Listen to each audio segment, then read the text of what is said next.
भारत ने नाइजीरिया और इराक से तेल खरीदकर अमेरिका को ऐसा झटका दिया जो शायद उसने कभी नहीं सोचा था। अमेरिका टैरिफ लगाकर भारत को डराने की कोशिश कर रहा था, लेकिन भारत ने अपनी योजना चुपचाप आगे बढ़ाई और नए रास्ते खोज लिए।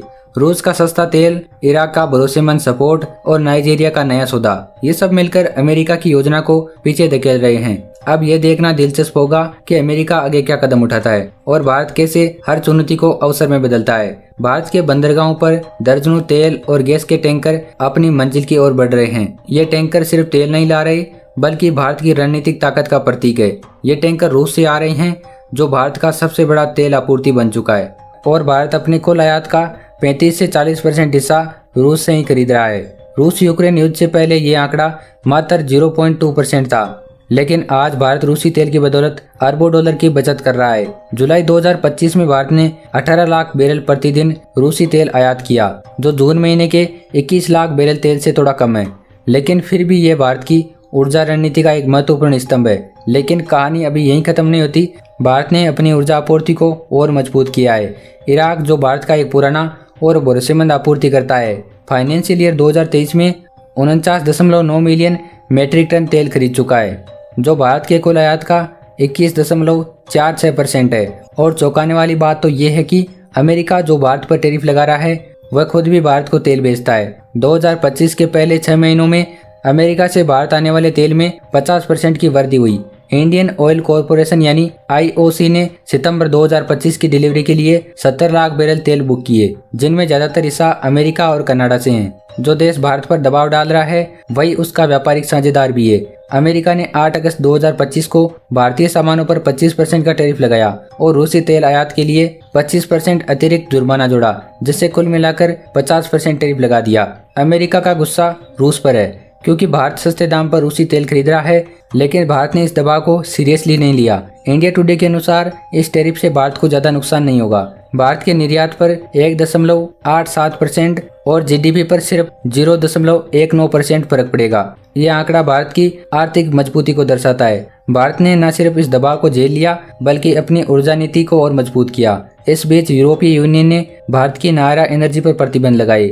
रूस की रोस्नेफ्ट कंपनी, जो भारत की नायरा एनर्जी को तेल सप्लाई कर रही थी, इन प्रतिबंधों के चलते नायरा एनर्जी को रूस से तेल आयात कम करना पड़ा। लेकिन भारत ने हार नहीं मानी। नायरा ने तुरंत इराक की ओर रुख किया और वहां से कच्चा तेल खरीदना शुरू किया। इराक, जो पहले भारत का सबसे भरोसेमंद साझेदार है, उसने इस कमी को पूरा किया, और ये भारत की रणनीतिक चतुराई का एक सबसे बड़ा उदाहरण है। जब एक रास्ता बंद होता है, तो भारत दूसरा रास्ता तैयार कर लेता है। भारत की नजर अब अफ्रीका पर है, खासकर नाइजीरिया पर। नाइजीरिया पश्चिमी अफ्रीका का सबसे बड़ा अर्थव्यवस्था और भारत का पुराना तेल आपूर्ति करता है। एक बार फिर से भारत नाइजीरिया के साथ ऊर्जा रणनीति का हिस्सा बन रहा है। कुछ साल पहले दोनों देशों का सालाना व्यापार 5 अरब डॉलर से अधिक था, जिसमें सबसे ज्यादा कच्चा तेल का हिस्सा था। इंडियन ऑयल कॉरपोरेशन ने सितंबर 2025 के लिए नाइजीरिया से 10 लाख बैरल तेल बुक किया है। ये सिर्फ एक तेल सौदा नहीं है, बल्कि एक सीधा संदेश है कि भारत हर स्थिति में बैकअप प्लान तैयार रखता है। लेकिन दोस्तों, भारत की कहानी सिर्फ तेल और व्यापार तक सीमित नहीं है। इंडियन ऑयल कॉरपोरेशन ने E20 फ्यूल को बढ़ावा देना शुरू कर दिया है। इसमें 20% एथेनॉल और 80% पेट्रोल होगा। ये पहल कार्बन उत्सर्जन को कम करेगी, जीवाश्म ईंधन पर निर्भरता घटाएगी और गन्ना आधारित एथेनॉल उत्पादन से किसानों को नई आय प्रदान करेगी। ये भारत के ऊर्जा स्वतंत्रता के सपने को साकार करने की दिशा में एक बड़ा कदम है। E20 प्रोग्राम न केवल पर्यावरण की रक्षा करेगा, बल्कि भारत के ग्रामीण अर्थव्यवस्था को भी मजबूती देगा। ये एक ऐसा कदम है जो भारत के विकास को नई दिशा में ले जा रहा है। अब आता है इस कहानी में सबसे बड़ा ट्विस्ट। अमेरिकी सीनेटर ग्राम ने भारत से एक असामान्य अपील की।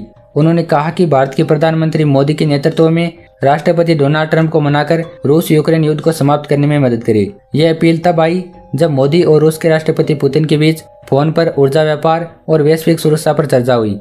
अमेरिकी टैरिफ और यूरोपीय प्रतिबंधों के बावजूद भारत ने अपनी ऊर्जा सुरक्षा को पहले रखा। रूस, इराक और नाइजीरिया से तेल आयात और E20 फ्यूल जैसी पर्यावरण की पहल और नाइजीरिया के साथ बढ़ता व्यापारिक सहयोग, ये सब भारत की बढ़ती रणनीति को दर्शाते हैं। भारत ने दुनिया को दिखा दिया कि वो किसी के दबाव में झुकता नहीं है। ये सिर्फ तेल की डील नहीं, बल्कि एक ऐसी रणनीति है जो भारत को वैश्विक शक्ति के रूप में स्थापित करती है। अब आपका क्या कहना है इसके बारे में? अपनी राय कमेंट करके जरूर बताइए। और अगर आपको ये वीडियो पसंद आया तो वीडियो को लाइक करके चैनल को सब्सक्राइब जरूर करें।